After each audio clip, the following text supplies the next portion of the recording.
সভাপতি জনাব হুমায়ুন কবির চৌধুরী, প্রধান অতিথি বিএনপির নেতা সাবেক এমপি জনাব শামসুজ্জামান দুদু, বিএনপির সাংস্কৃতিক অঙ্গনের নেতা জনাব মনির খান, উপস্থিত সুধীবৃন্দ, আজকের এই সময় উপযোগী আলোচনা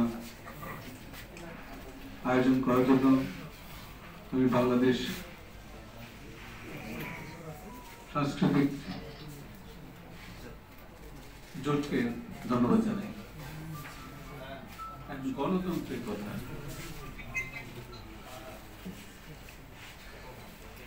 বর্তমানে যে অবস্থাটা চলছে, নির্বাচন কমিশন একটা নির্বাচনের রোডম্যাপ ঘোষণা করেছে। ফেব্রুয়ারি মাসে তারা নির্বাচন করবেন, যথাসময়ে তারিখ ঘোষণা করবেন। এই সময়ে নির্বাচন নিয়ে বিক্ষিপ্ত এবং বিভ্রান্তিকর যে কথাবার্তা চলছে, এটা কোনোক্রমে কাম্য নয়। গত এক বছরে বাংলাদেশে যা ছিল, প্রত্যেক দলের একটা কথা বলার অধিকার। দেশে প্রায় 50টা দল আছে, তো 50টা দলের 50টা সিদ্ধান্ত দিয়ে তো দেশ চলতে পারবে না। গণতন্ত্র একটা প্রক্রিয়ার নাম। গত এক বছরে যা চলেছে সেটা হলো ডিরেক্ট ডেমোক্রেসির মতো। সবাই আমরা গণতন্ত্রের অংশীদার, সবারই কথা বলার অধিকার আছে,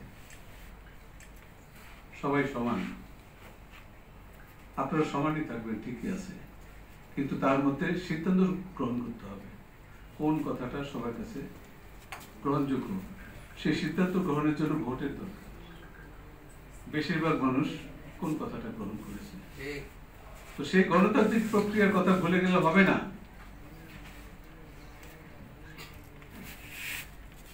আমাদের দেশের গণতান্ত্রিক বিবর্তন নিয়ে বিভিন্ন সাংবাদিক দেশে বিদেশে মোটামুটি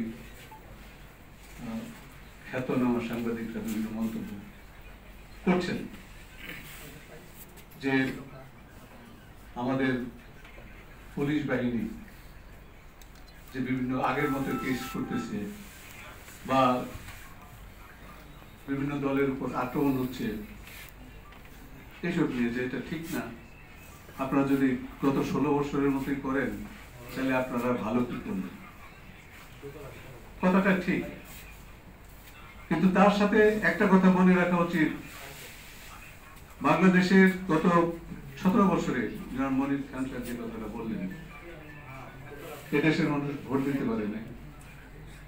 এদেশের একটা বৃহৎ অংশ চাকরি বাকরি, ব্যবসা বাণিজ্য, সাংস্কৃতিক কর্মকাণ্ড, এমনকি রিলিফ দ্রব্য থেকে বঞ্চিত ছিল, সেটাও দলীয়ভাবে বিতরণ করা হয়েছে।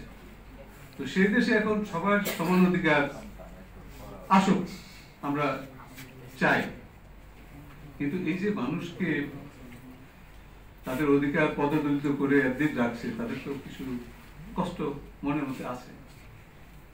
সেই কষ্ট দূরীভূত করার জন্য যারা মানুষের অধিকার পদদলিত করেছেন বা যারা এই পদদলনে সহায়তা করেছেন, তাদের উচিত নিঃস্বার্থ ক্ষমা চাওয়া, দুঃখ প্রকাশ করা যে আমরা গত 17 বছরে, গত 15 বছরে আপনাদের প্রতি অন্যায় করেছি, আমরা সেজন্য দুঃখিত।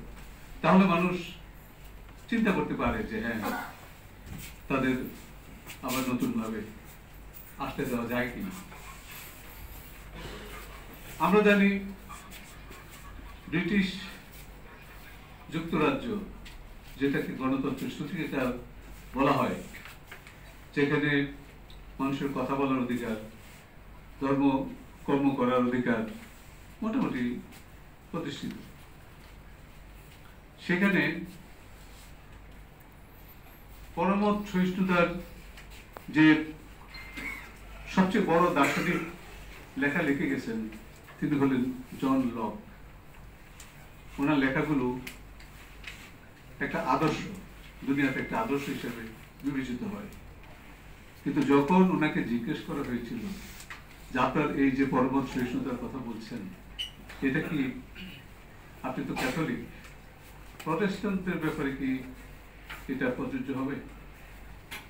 উনি বলছিলেন যে না, ওদের জন্য এটা প্রযোজ্য নয়। তো সেই অবস্থা গ্রেট ব্রিটেন এখন কাটিয়ে উঠেছে। তারপরেও আয়ারল্যান্ডকে ভাগ হয়ে যেতে হয়েছে। সেসব কথা আমরা গেলাম না। আমি বলছি যে পরমত সহিষ্ণুতার যে একটা আদর্শ সৃষ্টি হয় সেটা একদিনে হয় না। তো কাজে আন্তর্জাতিক সাংবাদিকরা যারা আমাদের দেশের এই পরমত সহিষ্ণুতার ব্যাপারে বিভিন্ন মতামত প্রকাশ করছেন, এই কথাটা মাথায় রাখবেন। আপনারা আরো মাথায় রাখবেন, মার্কিন যে শক্তি বা সে অক্ষের যে দেশগুলো আছে তারা গণতন্ত্রের কথা বলে, কিন্তু প্যালেস্টিনিদের গণতান্ত্রিক অধিকারের কথা তারা পদদলিত করে। এই কথাগুলি মাথায় রেখে তারপরে বাংলাদেশের কথা চিন্তা করেন। আমরা বলি না যে বাংলাদেশের ব্যাপারে আপনারা ভুল বলেছেন, এটা বলি না, কিন্তু বাংলাদেশকেও আপনার সময় দিতে হবে। যারা ভুল করেছে তাদের ভুল স্বীকার করতে হবে।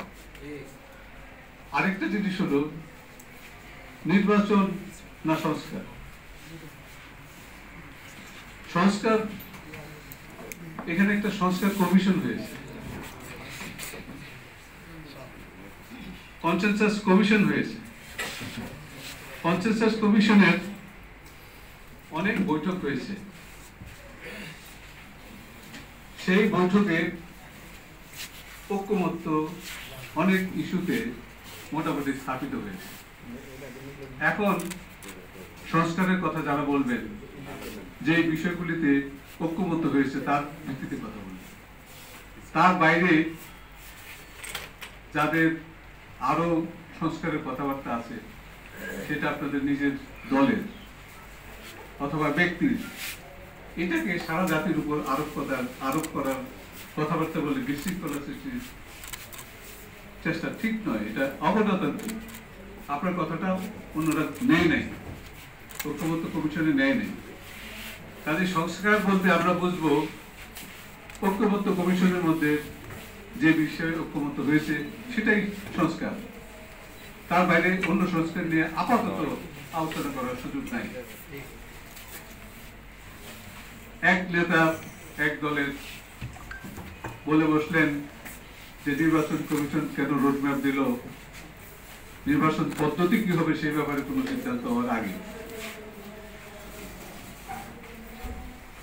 কিন্তু তিনি ভুলে গেছেন যে নির্বাচন পদ্ধতি বাংলাদেশে একটা সেটেলড ইস্যু।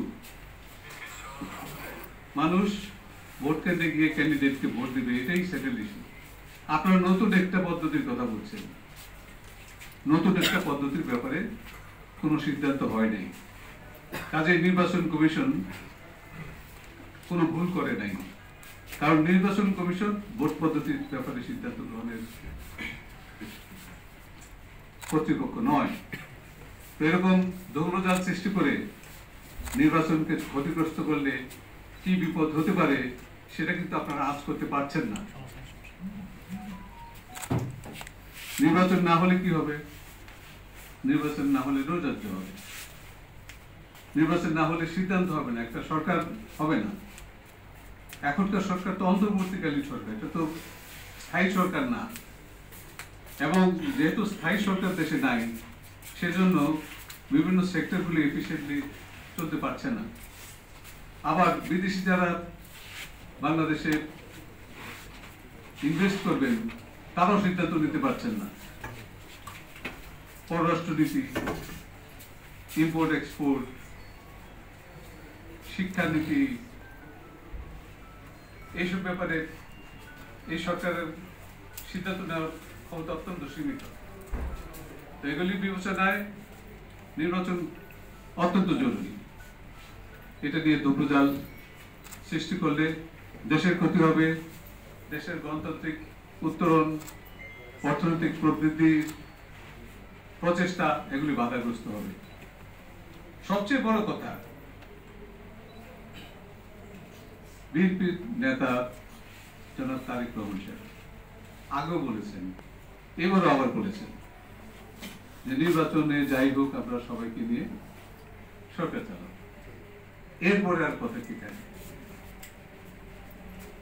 আমি আশা করব নির্বাচনী প্রক্রিয়ার প্রতি কেউ বৃদ্ধাঙ্গুলি প্রদর্শন করবেন না, আপনাদের নিজেদের ক্ষতি হবে। আর বিএনপি যে একটা আদর্শের একটা ঢাল সৃষ্টি করে রেখেছে, তার প্রোটেকশনে থেকেই কিন্তু আপনারা রাজনীতি করতেছেন। এটাকে ক্ষতিগ্রস্ত করলে আপনাদের ডিফেন্স থাকবে না। যারা বাইরের শক্তিবান হয়ে এদেশে নানান সময় নানান অন্যায় করেছেন, তাদের আরো শক্তিশালী হতে সাহায্য করেন না, নিজেদের মধ্যে বিভেদ সৃষ্টি করেন না। যাদের প্রোটেকশনে আপনারা বড় হয়েছেন, বড় হবেন, তাদের ক্ষতি করলে আপনাদের নিজেদেরই ক্ষতি হবে। এই বলে আমি সবাইকে গণতান্ত্রিক প্রক্রিয়ার প্রতি সম্মান প্রদর্শন করে গণতন্ত্র কায়েমের পথে কোনো বাধা সৃষ্টি না করে আগামী ফেব্রুয়ারি নির্বাচন যাতে সুষ্ঠুভাবে হয়, সবাই কাজ করার জন্য এগিয়ে আসুন, এই আহ্বান জানিয়ে আমার